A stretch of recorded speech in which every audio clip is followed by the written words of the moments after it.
Through the Looking Glass, I think, is some sort of literary reference. Yeah, it is. It is. I'm sad that you don't know that. Okay. Well, I mean, I just said that. I thought it was. I don't know what it is, nor what it's a means. Blatant one. That's why I'm, yeah. Well. So, yeah, there is a very recent movie that came out with this title that is based off of the same book. And you're still like, oh, that rings a faint bell. I mean, did you read the book? I feel like maybe, is it a book or a poem? Or it sounds like it could be anything. It's a little bit of both because of who wrote it. That gives me no more information than I had 5 seconds ago. Well, you're about to get all of it. As you know, this is the Measure of an Episode, where it is our continuing mission to explore what makes Star Trek proper Star Trek, and not just, oh man, espionage? Another heist episode? Or like the 1980s film Vice Versa. No, not at all like that. Sorry, I got my 80s movies confused. We're going to make sure and cut this out right away. Well, I was doing like, he kind of switches bodies with his other guy, but that's not the case. He doesn't switch bodies. He just goes over there and pretends to be somebody And when else. you said vice versa, I was thinking Miami Vice. So I was like, that wasn't a movie, Paul, but Miami Vice we're Versa. just all over the place. I feel like you just invented the most genius new television animation on Fox. It doesn't even have to be animation. Just two kids replace their cop parents, and they have to patrol the beat or whatever. Oh, I was thinking that the two guys in Miami Vice would switch places and realize that their lives are inherently similar, so they don't really notice for a couple of weeks, and they're like, wait a minute. Well, right. Yeah. Oh, I'm sleeping with this wife tonight. All right. I'm wearing the other pink jacket. That's how they know. Wait a minute. I always wear the green jacket. Something's fishy here. I don't know why he's from Brooklyn. Well, Don Johnson and the other guy. Well, that's the name of the show, isn't it? Brooklyn Vice? Like it says right in the title. Brooklyn Vice. I thought you were going to say that's the name of him. Like his name is Brooklyn Johnson. I'm like, that's definitely not his name. No, it's Brooklyn Hudson. And the criteria by which we judge these episodes is, number 1, is there an exploration of science fiction in the episode? Number 2, is this exploration novel or unique in some way? Number 3, is there a tale of morality exposed by any of the characters or just the general theme? I am Paul. And I am Jonathan. And if you listened to last week's episode, you will know that this week we watched Through the Looking Glass. Deep Space Nine? Is that the one? No, you're looking up. You're looking it up. on. Deep Space Nine, Yep. Season 3. No, I got it. Cisco. My turn. Come on. All right. And it was Through the Looking Glass. Episode 19. Sorry. I was trying to remember what my order was. Through the Looking Glass. Episode 19. Season 3 of DS9. And the blurb says, Cisco is abducted by a double of O'Brien, who takes him to the mirror universe that Kira and Bashir visited a year ago. I don't think it's fair to call him a double. It's not. He's not a double. Counterparts? That would have been a better word to use. Yeah, that would have been good. Yeah. The O'Brien counterpart from right. the mirror universe. Yep. But this person probably didn't get past the cold open, so doesn't know that he's not a double. He just said, O'Brien wouldn't normally take Cisco hostage, so it must be some sort of double, some sort of clone that has been raised. Or it was the last blurb that he had to write for the night, and he just could not think of a better word for it. He's like, it's an O'Brien doppelganger. I do like that that's all he does it. all day is write blurbs, and he's just had 12 hours of blurb writing. He says, I've had enough. I can't be forced to come up with a better word than double.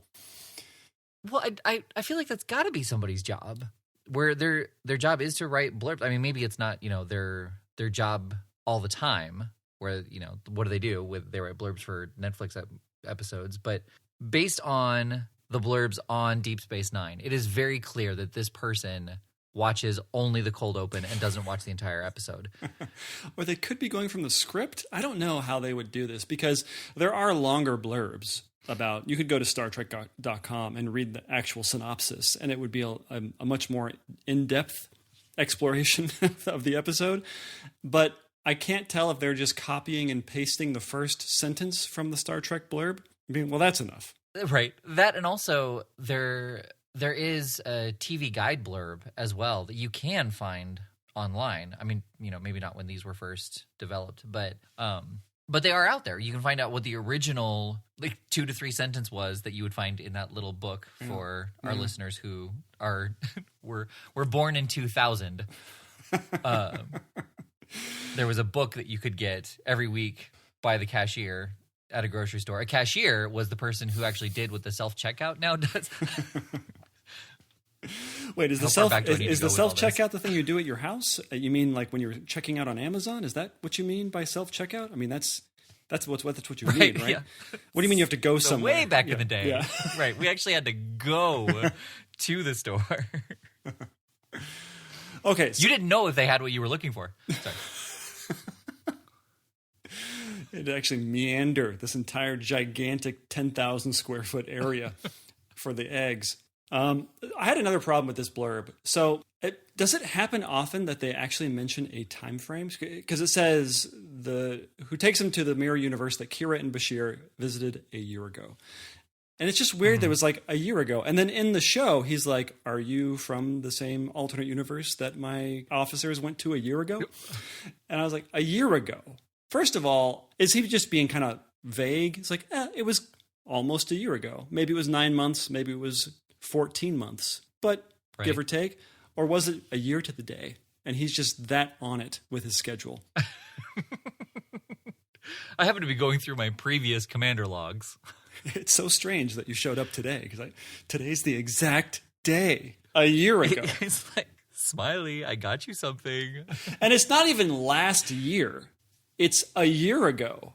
It's so specific for no reason. Right. Unless they did this every season, every year, it's like, well, I guess we can expect that O'Brien's going to show up with something and kidnap one of us, so we should be ready, because it happens every year. I feel like unless they're going to do that... That would have been so good. Yeah, it would have been much better.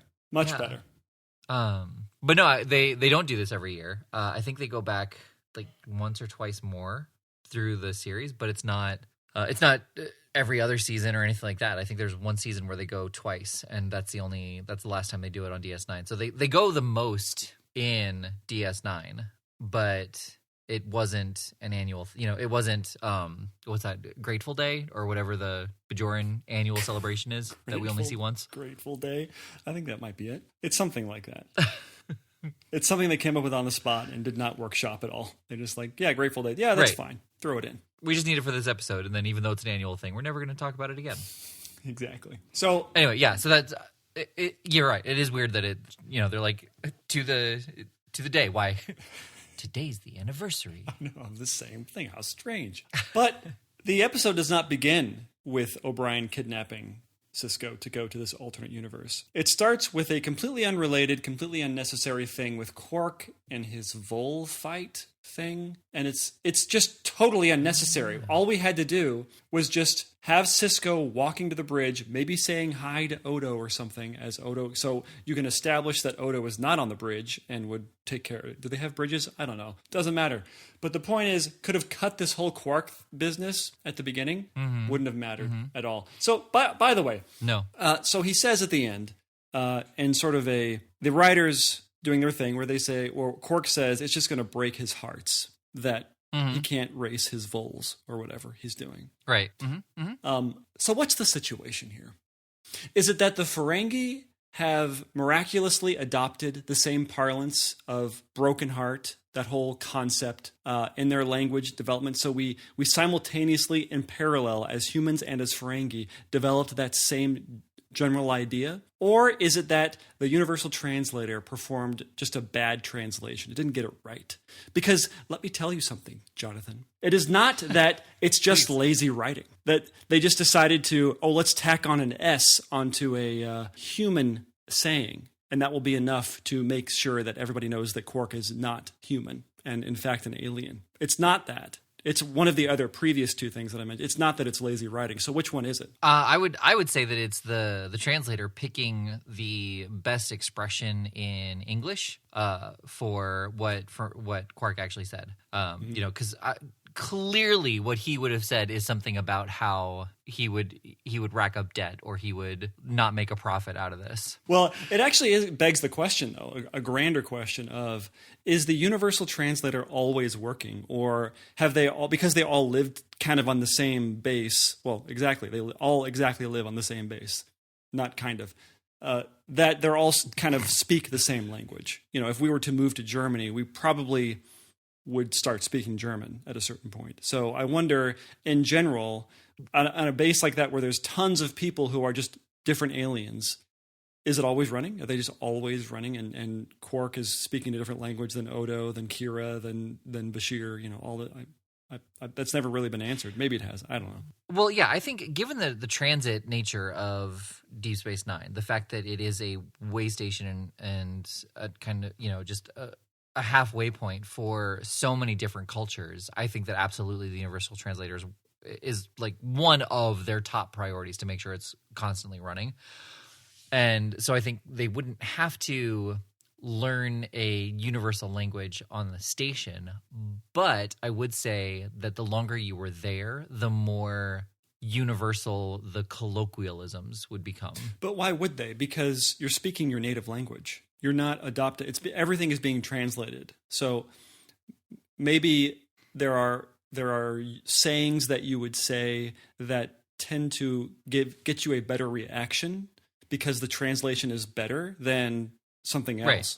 And so people just aren't looking at you cockeyed. Well, yeah, you know, like you hear Quark say, you know, well, he just is rubbing the olive on the knee, and like that doesn't make any sense in English. So a lady in the background gasps because that means, you know, beating off in her language. Right. It's something right, horribly offensive. Yeah. So I think just like in that first year or two, it would just be a matter of kind of what you just said, like understanding which phrases get better reactions and get you more of what you were looking for, rather than, or more of kind of the point across better. You know, not necessarily like if I say this, he gives me money, but you know, more of that. Like it's gonna break his heart, like, or his hearts. Even when you say it, just then, no? It just gives me like heartburn. I hate it, hearts burn, because it's such a lazy way to do what the writers were trying to do. I hate it. Put me in a bad mood, and this is just the first scene of the show. Right? So can you imagine how this is going to go? 2 minutes in. Yeah. Yeah.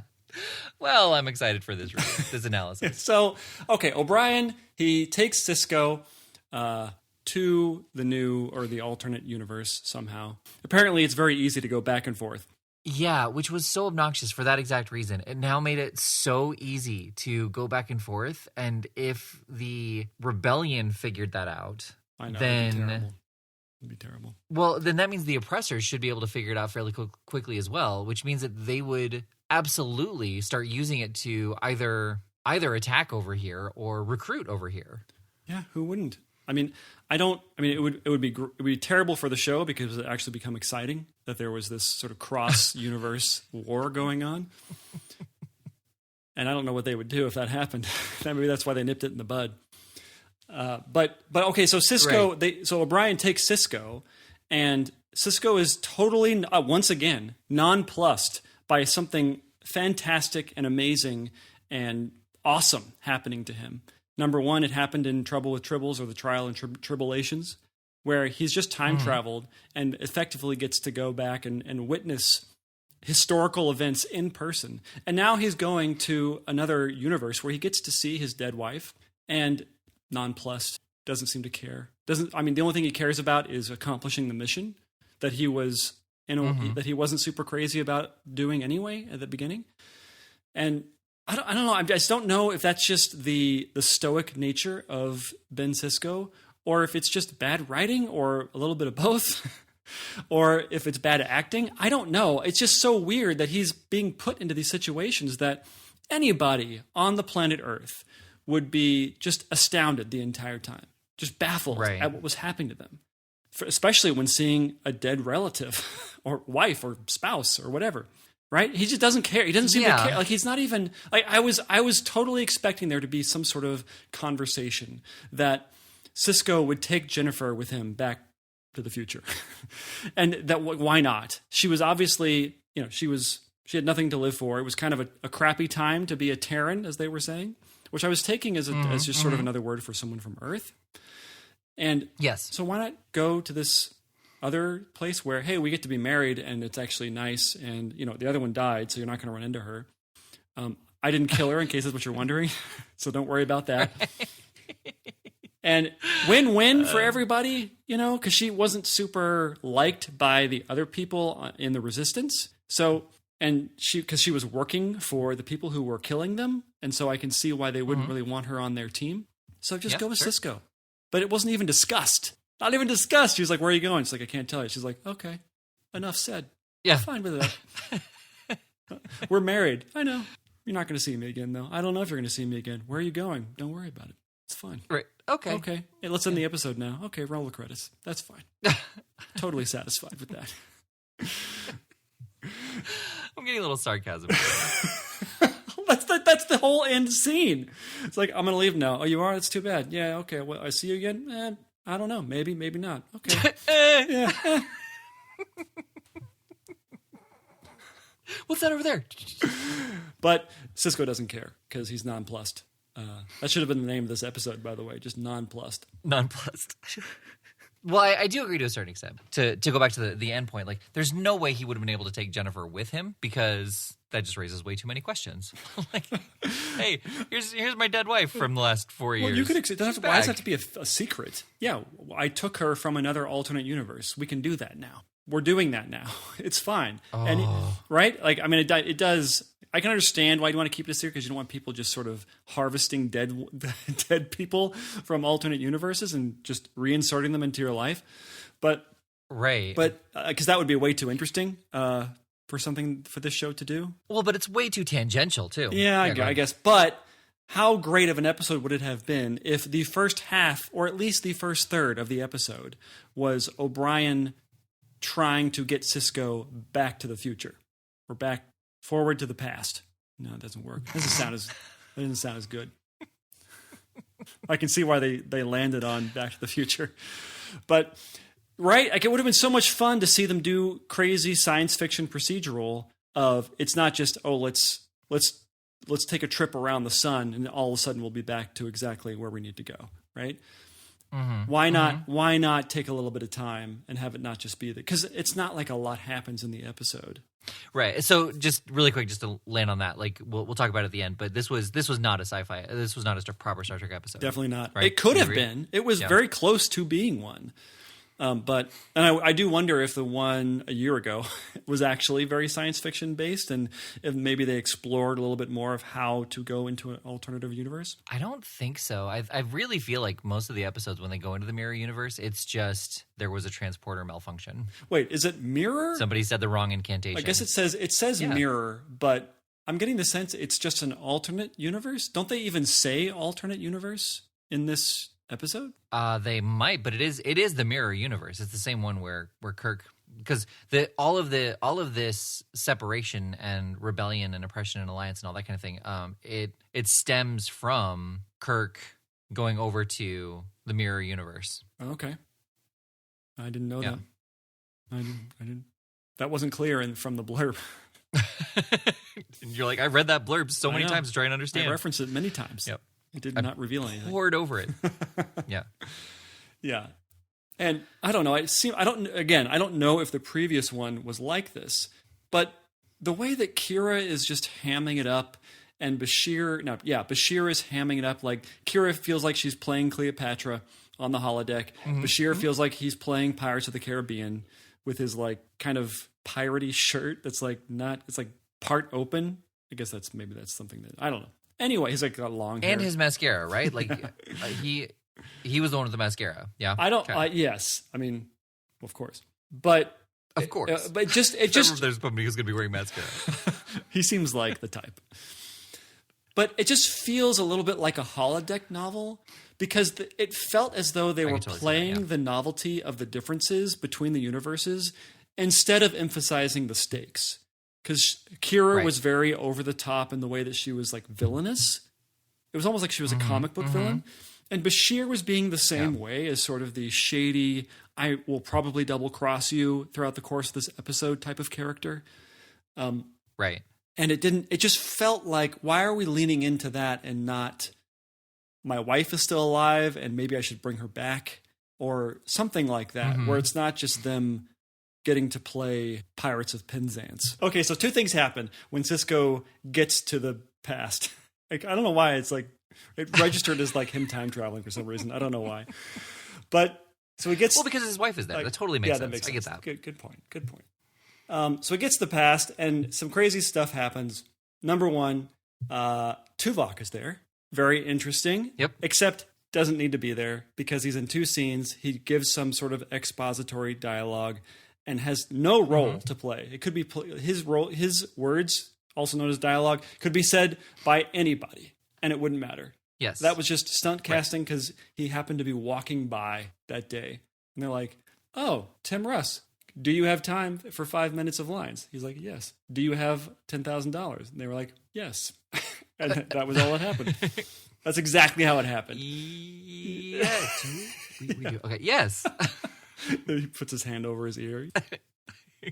No, actually, I mean, you're not too far off. But what happened was he, whoever the showrunner is of both of them, I think it was Rick Berman. Because Voyager, this was the first season of Voyager. He said that he wanted to have Tuvok in the Mirror Universe being a part of the rebellion. Oh, so that would be the second. Now I wonder, are we supposed to ask questions as to if he is a plant or a mole of some kind or a vole? Right. Yes. Right. Since he was a plant in the original Voyager. Yeah. Right. Yeah. Yeah. So that was interesting to me that who knows if we were supposed to, because it never comes up again. Yeah. That's shocking, by the way. And so he gets to have sex with Dax. And I was like, oh, yeah, he does. How is he going to get out of this? And it's like, oh, he's just not going to get out of it. He's just going to... Right. That's how he's going to do it. Totally. So I'll bet he doesn't call her old man in this particular scenario. What if she asked him to? Like they're in the middle of it and he hasn't said it yet. And he's like, you usually call me old man. This is very suspect. Very strange. Right. Well, and just going back to Tuvok for a second, because I do want to talk about the sex thing. But they had a plant. It was Quark's brother, right? Yeah. And they could have easily made that Tuvok just to have that parallel. And they didn't. Well, because they would have to have killed Tuvok. I guess that'd be okay. Well, yeah, it's not like he was coming back again. I was thinking like, well, then he wouldn't be able to go work on Voyager. I'm like, oh, this is make-believe. He won't actually be dead. Right.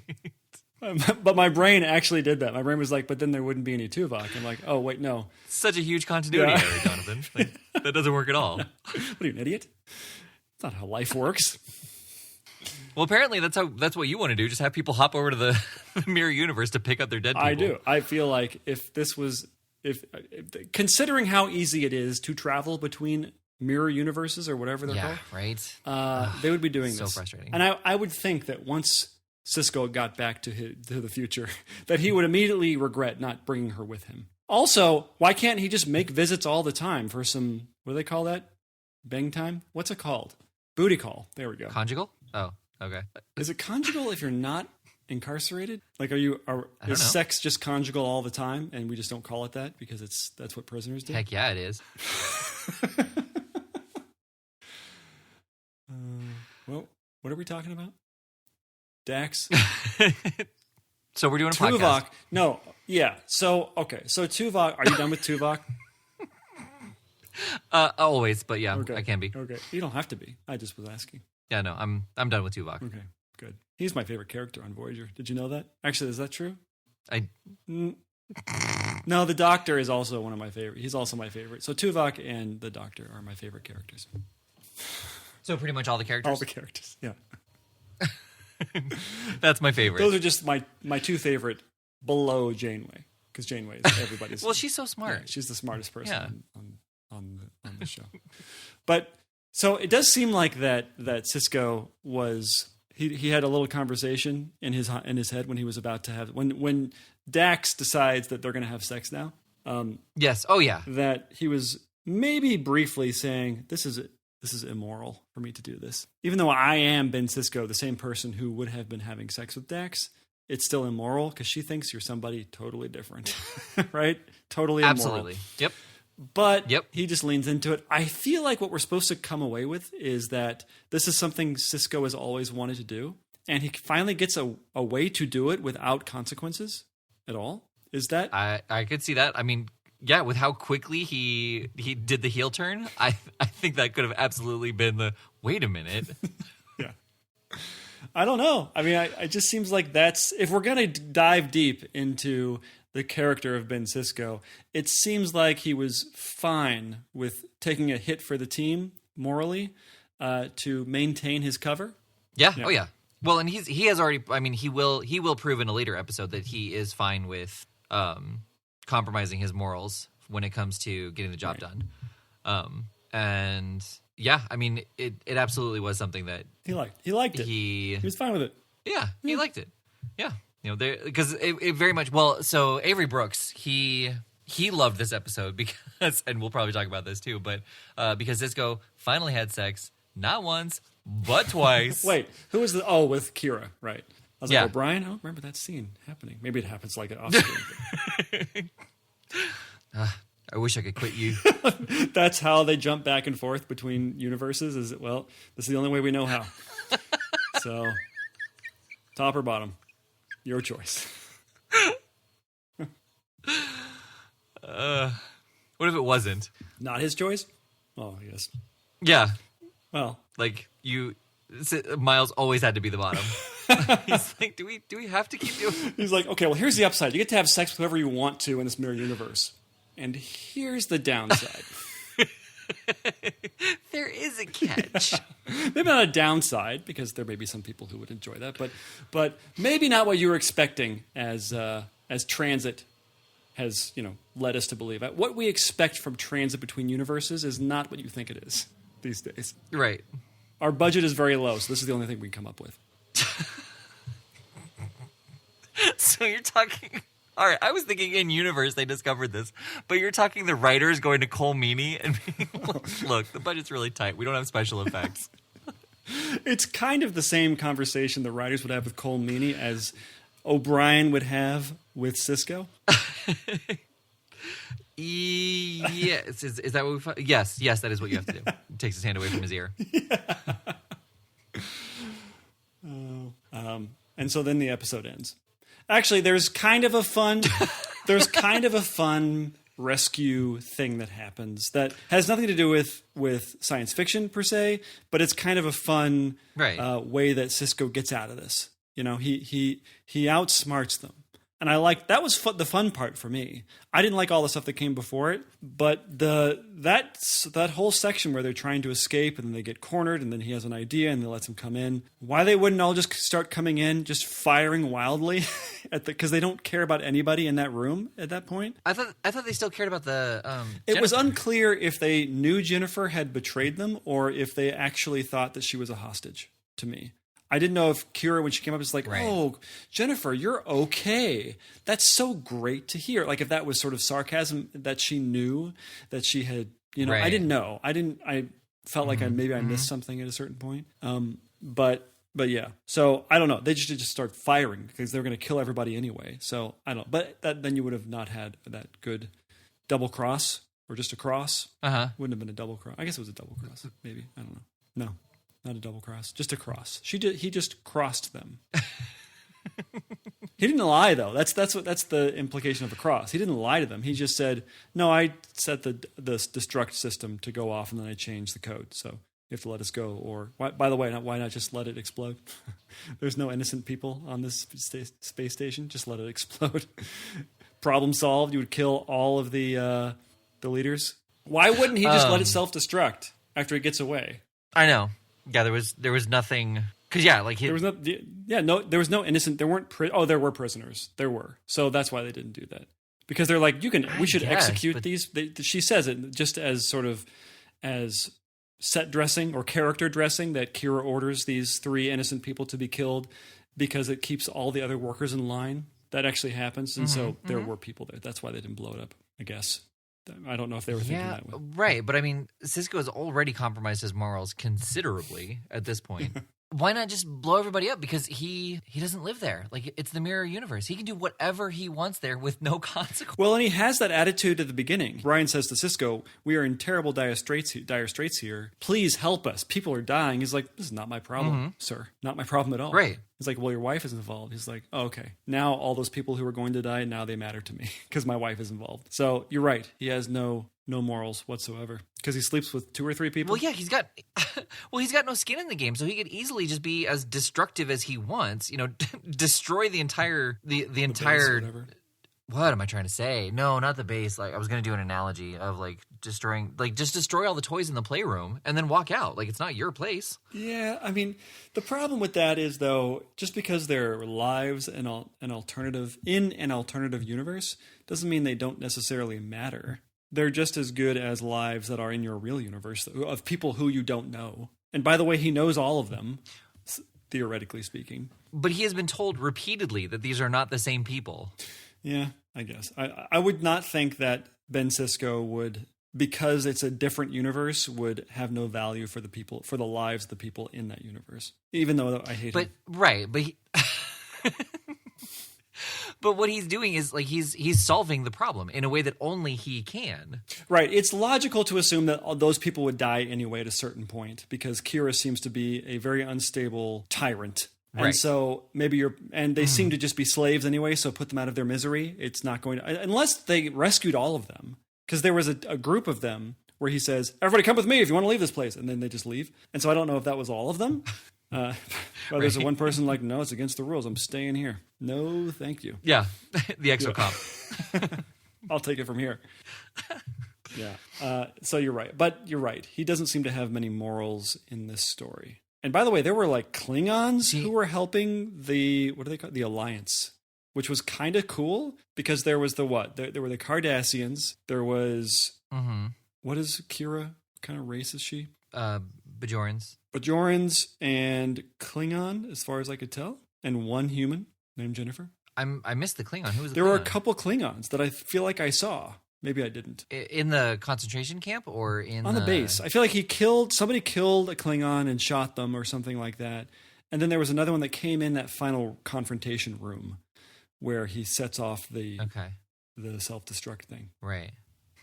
Okay. By the way, it's not really self-destruct, is it? Because someone else had to do it. It's just destruct. Like someone else. It's not. If someone were to shoot a torpedo at the base, that's the same thing that Cisco did, effectively. It's just destruct. But you do have to activate it. Right, but the base itself didn't auto-destruct itself. It's not like I've had enough of this. I can't take it and just offed it. That would be self-destruct. Am I splitting hairs here? I mean, a little bit, and I do see your point, but like, can you imagine how horrible that would be? You're kind of implying that your base is sentient. Well, in a way it is. I can't imagine that it's not. I mean, they're saying that by 2050, we're going to have some sort of crazy AI that's going to enslave all of humans. So the idea that in 300 years, there wouldn't be a base that would have some sentience of some kind, the computer or something like that. Yeah. Or maybe, okay, but that's never really, I guess with Data it is, where he's a computer who is sentient. But it's never really talked about that any kind of artificial intelligence as a computer. Like the computers that they talk to, they're not. You get the impression they're just sort of automatons. That they're not actually. You couldn't carry on a conversation with the computer. It's just there to answer questions and provide service.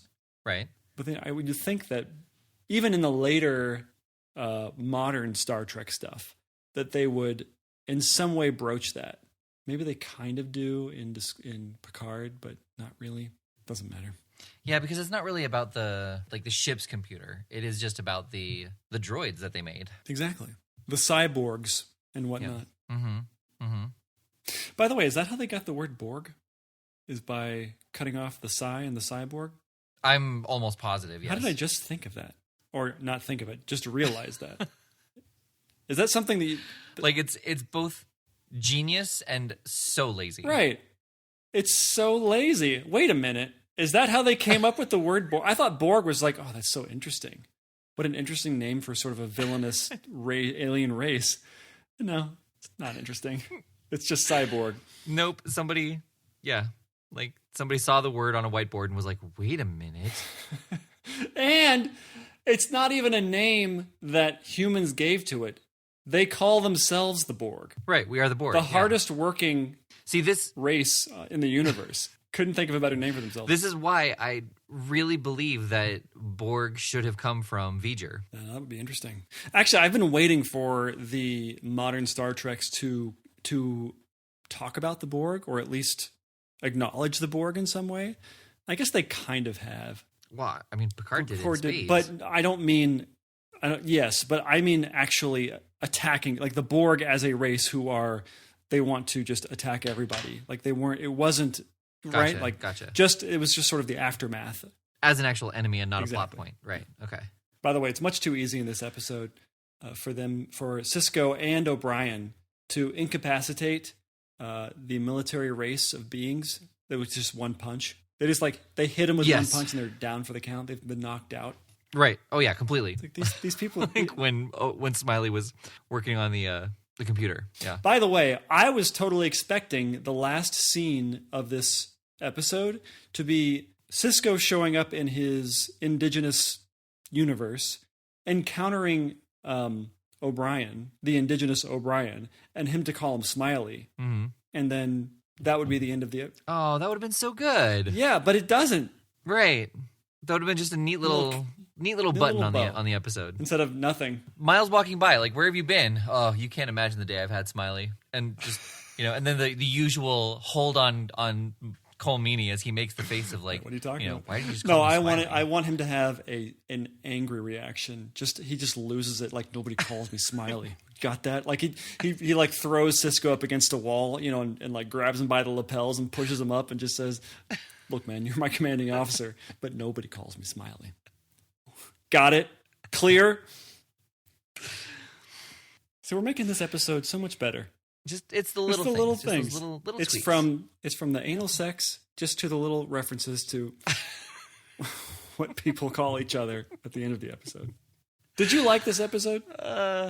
I did, but like right from the start, I was like, "This is not a Star Trek episode." Yeah, I thought it was okay. I thought it was an okay episode. I was expecting it to be a little bit more heisty, and at the end it was, but it really wasn't. He has this long conversation with his wife, and it doesn't. I don't know. It doesn't. And even the stuff where you're meeting somebody who's been dead for 5 years, something like that, there just wasn't even an emotional, cathartic release of any kind in that moment and at the end. Yeah, nothing like what Geordi got when he got to say goodbye to his mom. Right, exactly. Or all of his holodeck girlfriends. That must have been a long conversation. Well, I guess he didn't have it because Enterprise D was destroyed so quickly. Well, he didn't get a chance to say goodbye to any of them. In Geordi's defense, the when he breaks up with his holodeck girlfriends, it's not this long, drawn out, protracted experience. It's end program. That's the conversation when he breaks up with his girlfriend. Yeah, miss you so much. End program. End program. Miss you so much. He just turns and walks away. He just end program with his back to her.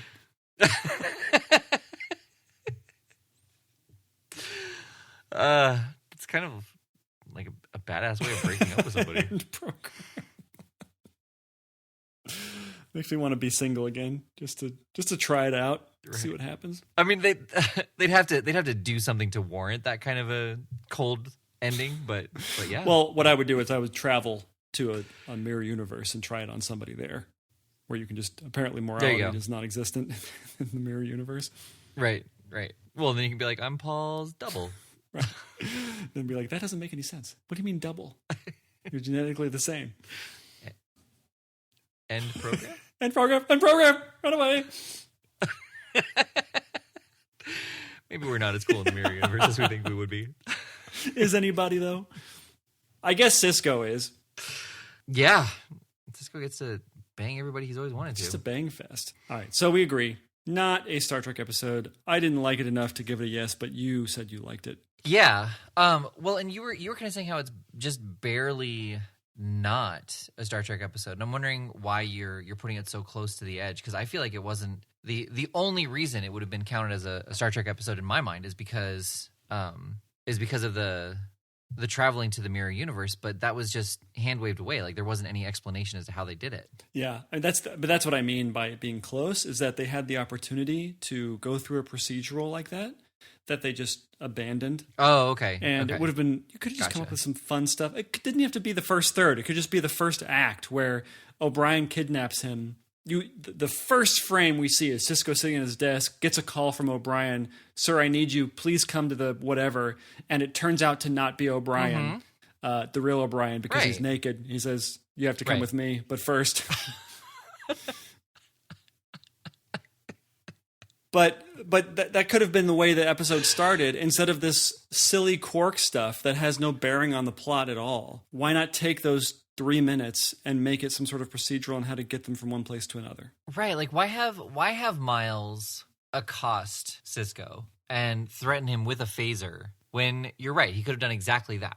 Just said, "Sir, we need you in ops. Can you come down here for a minute?" Or some just random place. They have transporters everywhere on the base. Didn't have to be on the bridge. Right. Is it a bridge? It's a command center, I guess. And it would have been kind of cool if he had already rigged the transporter. Yeah, I mean, I don't want to take even more Star Trek or science fiction out of this episode. So I was kind of okay with him sort of affecting it in some way, but I wanted more of that. I wanted there to be 5 or 6 steps to them getting between universes. Well, right.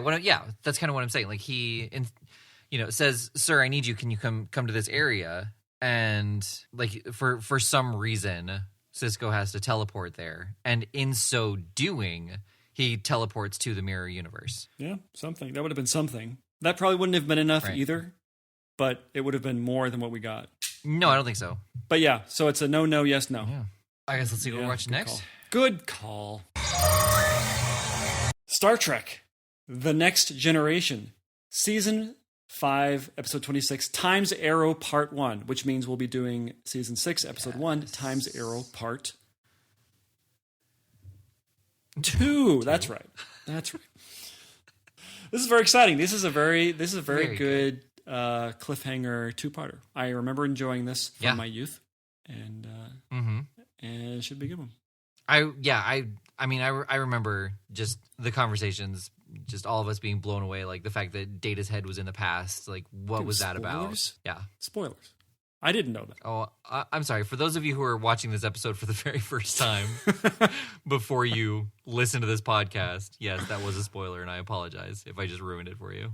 Okay, the blurb is, maybe it doesn't matter because it's going to spoil it anyway. The Enterprise is called upon by scientists to return to Earth when there is evidence that aliens had visited the planet in the late 1800s. And this might be, I don't know. I actually don't know, but this may or may not be a science fiction or a Star Trek episode, a proper Star Trek episode.